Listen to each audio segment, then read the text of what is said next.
UNC is accused of violating rules for reporting crime and violence on campus. We've got the details. The governor says hundreds of high-paying jobs could be making their way to Chapel Hill. And the Carolina Week team steps out of the newsroom and into the kitchen to whip up a Thanksgiving feast on a student's budget. From the UNC Hussman School of Journalism and Media, connecting Carolina's campus and community, this is Carolina Week. Good afternoon. Thanks for joining us. I'm Jilly Kuhn. And I'm Adam Jordan. Our top story today, UNC has violated campus safety laws. The U.S. Department of Education has been investigating crime at UNC for the past 6 years, and a newly released report shows the findings are not good for the university. Reporter Peyton Teisinger joins us live from South Building to explain. Peyton? That's right. This more than 60-page federal review details specific flaws in the university's reporting of crime, specifically sexual assault. It cites multiple violations of the Clery Act, which regulates the reporting of crime statistics. It says that the university did not have adequate policies, procedures, programs, training initiatives, and systems to comply with Title IX standards. Interim Chancellor Kevin Guskiewicz said in a tweet that the findings are disappointing. This does not hold true to the high standards of the university, and that UNC is working to make improvements. The report from the Department of Education says that it is abundantly clear that the department's intervention was the impetus for the sustainably remedial steps that were taken by the university, and that no such action would have been taken if the agency had not intervened by conducting a review. Guskiewicz notified the university via email on Monday. He said that the university has made steps, but when I reached out to the university to see what exactly those remedial reforms were, they did not get back to me. Reporting live in Chapel Hill, I'm Peyton Teisinger, Carolina Week. Downtown Chapel Hill will soon be a home to a healthcare IT firm, and it could mean big economic growth for the town. Governor Roy Cooper came to campus Tuesday to make the announcement. The company WellDot will make Chapel Hill its corporate headquarters and invest $3 million to create 400 new jobs. The jobs will have an average salary of more than $63,000 a year, which is well above the country's average salary of $46,000. 12 former Tar Heels are involved with the company's creation. At the announcement, the governor said, "Here we've got a very innovative company that is a startup that is about to explode. And instead of having them go somewhere else, we would rather them stay right here in North Carolina to pull in this homegrown talent that we have." Chapel Hill has more than 100 eateries, but fewer than 5 have drive-thrus. That's because of a city ordinance that outlaws them. Turns out it's cost the city more than you'd think. Our Blake Morgan shows us why fast food is a bit slower up on the hill. Hi, do you take order, please? Sunrise Biscuit Kitchen is a true staple for Chapel Hillians. God, I love this place. I just love me some Sunrise Biscuits. And for good reason. It's cheap, it's quick, it's delicious. It's better than Rise, I'll tell you that. It's also unique. It's one of the only restaurants in Chapel Hill with a drive-thru, and every weekend it wraps all the way around the building and down East Franklin Street. But other restaurants don't have that liberty. In 2003, the town outlawed new drive-thrus and required businesses to obtain a special use permit to get around it. That ordinance pushed many businesses away that value drive-thrus like Bojangles, Cookout, and Taco Bell, and it's shown economic effects. If it slowed down the development of fast food in our community? Absolutely. Has it helped our admissions? Absolutely. We do get pushback. There are certain types of businesses our community would like to see, so we're taking a look at that and having those kinds of discussions. But those discussions make no sense to students like Nolan Coatzen who just want more options. If you were to put a Cookout in Chapel Hill, regardless of not if it has a drive-thru, people are going to go there. It would make tons of money. It does fall on businesses too, though, as Dunkin' Donuts set up shop on the hill without a permit, and according to the store manager, sales have not seen any impact.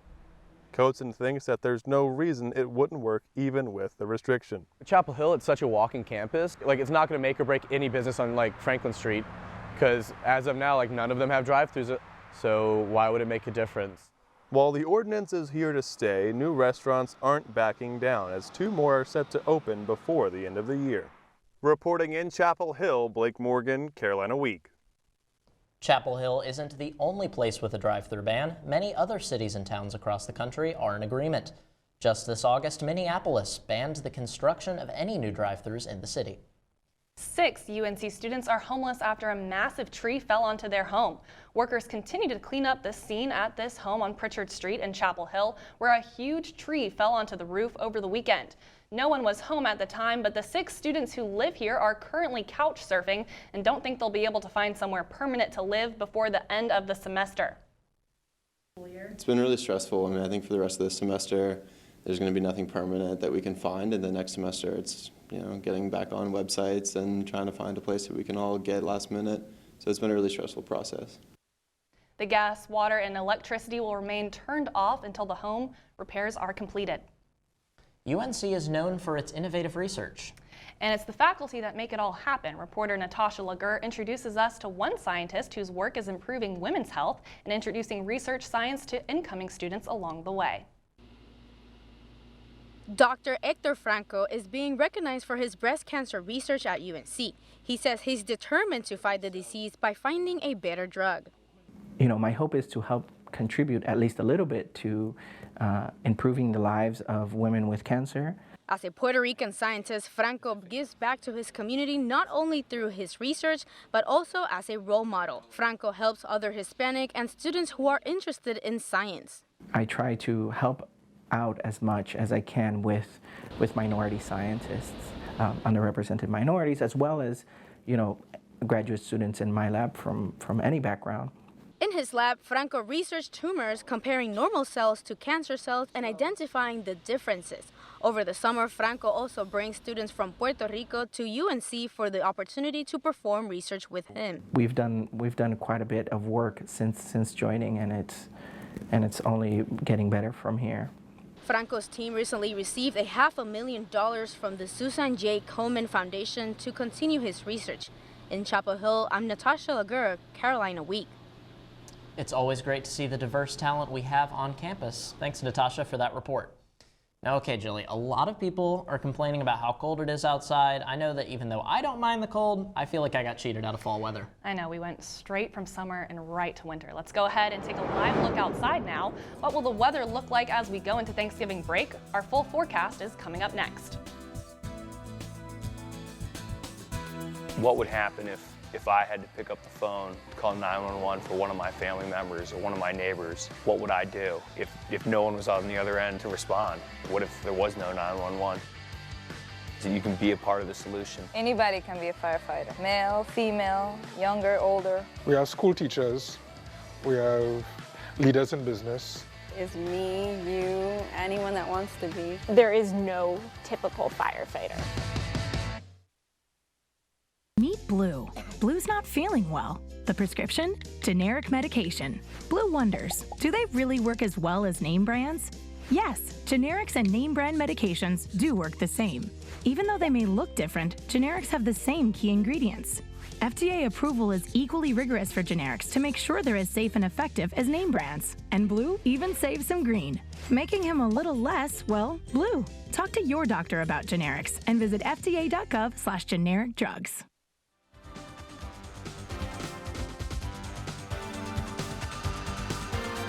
As we get ready to spend time around the table with our loved ones, it's important to remember that not everyone has the luxury. This holiday season, several local organizations are working to make sure everyone is able to have a meal this Thanksgiving. Local programs help feed at least 700 families in the Chapel Hill and Carrboro communities. A $25 donation to the Interfaith Council will provide a family with an entire holiday dinner. Bar 3 of Chapel Hill is hosting a food drive from now through Monday, and starting next week, Fitch Lumber is donating 10% of its proceeds to hunger relief programs. Interfaith Council, Porch, Table, and Carolina Cupboard also receive food donations throughout the week and year-round. 200 years ago today, the North Carolina General Assembly established a local government in Chapel Hill, and tonight the town plans to celebrate alongside former mayors, council members, and more. Stop by Town Hall today at 5:30 to hear memories, eat some tasty cake, and see items from 1994 when officials open a time capsule. It seems like there's always something new popping up on Franklin Street, from new stores to restaurants to art exhibits. and the latest exhibit is taking Franklin Street by storm. Reporter Kayla Boswell has the story. Some stand over 6 feet tall, each of them with a different face and body. 15 men, women, and children bound at the ankles and the waist. After recognizing the similarities between a third world country sweatshop and American slavery, Cash Crop was born.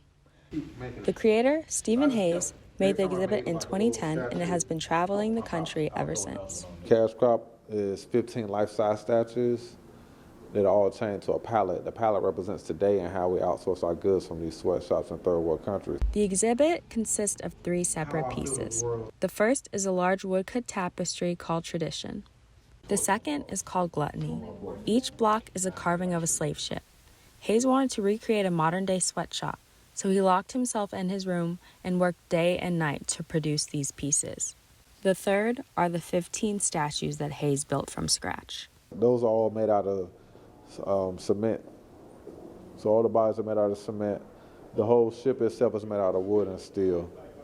So cement, steel, and wood, that's everything it's made out of. So I cut everything.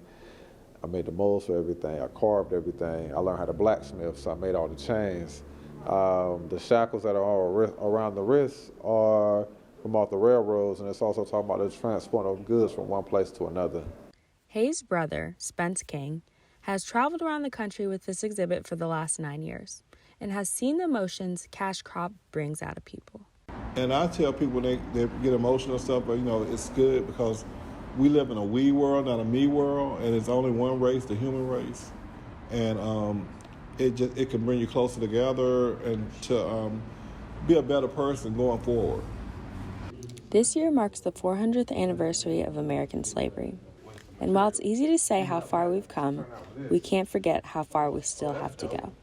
In Chapel Hill, Kayla Boswell, Carolina Week. The free exhibit has been extended for 1 more week, so make sure you take some time to check it out. Thanksgiving break starts 1 week from today. So what will the weather be like until then? Reporter Kayla Boswell joins us once more with the forecast.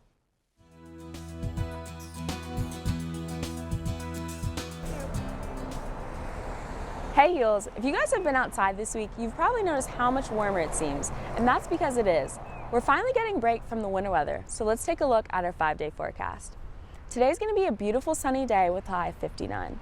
Thursday and Friday are going to be nice as well. Both are going to be partially cloudy with a high of 59 and 63. Saturday is going to be a nice day. It's going to be raining and a high of 60. Sunday is going to be sunshine again, so it's going to feel even better with a high of 54.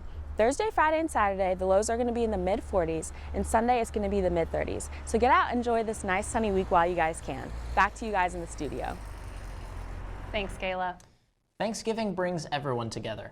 And if you're dreading talking politics with your relatives at the table this year, try focusing on another hotly contested issue, the menu. Blake Morgan has some thoughts in our Weekly Blender.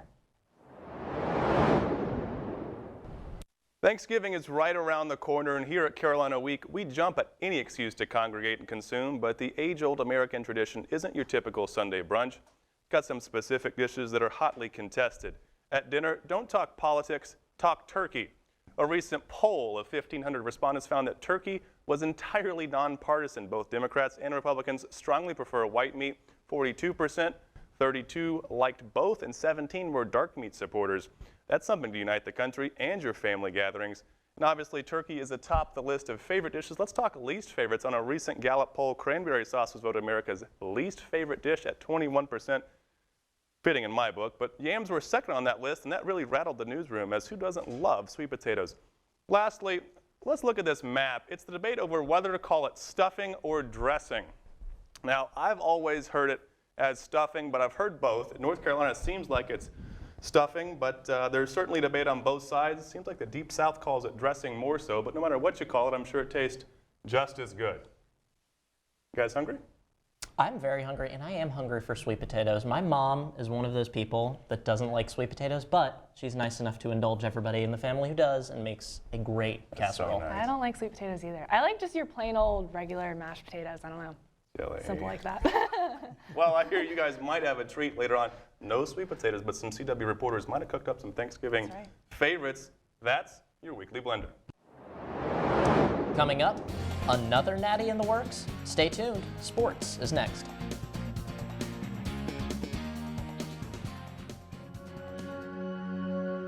All across the country, people are coming together to speed up what we can learn about health. The All of Us Research Program is calling on 1 million people to join us as we try to change the future of health. For your family, for future generations, for all of us. Visit joinallofus.org and find out how you can become 1 in a million.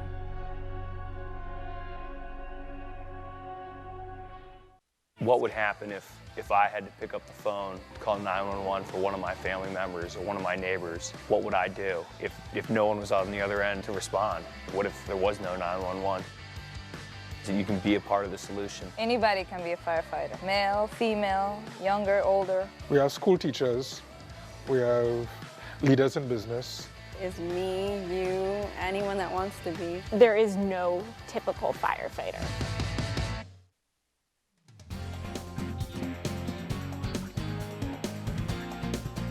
Hey everyone, welcome to Carolina Week Sports. I'm Caroline Boyer. Surprise, surprise, we're starting things off with the field hockey team once again. On Sunday, the Heels beat Iowa 2-1 to advance to the program's 11th consecutive Final Four. Now, North Carolina will face ACC foe Boston College in Friday's semifinal matchup. The Tar Heels are 21-0 on the season and are looking to repeat as national champions. But first, they'll have to get through the Eagles in a rematch of last month's contest in Chapel Hill. In that game, it was senior midfielder Yentl Lehman's game-winning goal that made the difference. When UNC is at its strongest, though, it's Erin Matson that's leading the attack. The sophomore forward leads the team with 27 goals and 15 assists this season.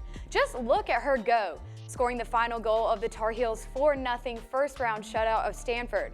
And there she is again, scoring in UNC's 2-1 win over Iowa in the second round.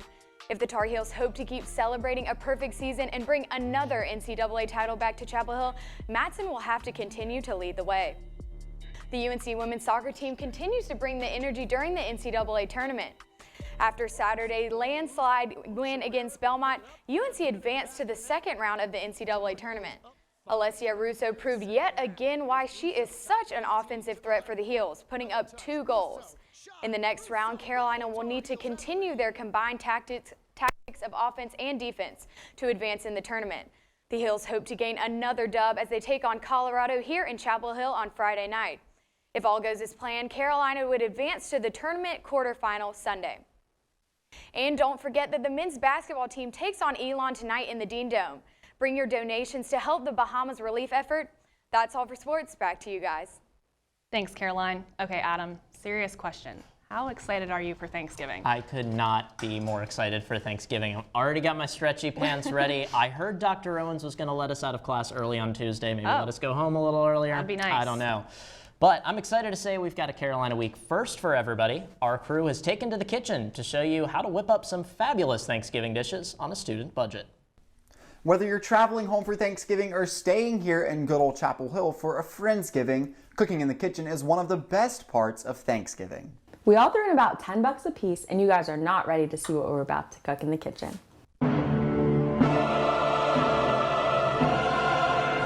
Jilly Kuhn and Peyton Tysinger on sweet potato pie. Gray Hurley on Southern mac and cheese. And Kayla Boswell on stuffing. Oh, didn't see you there.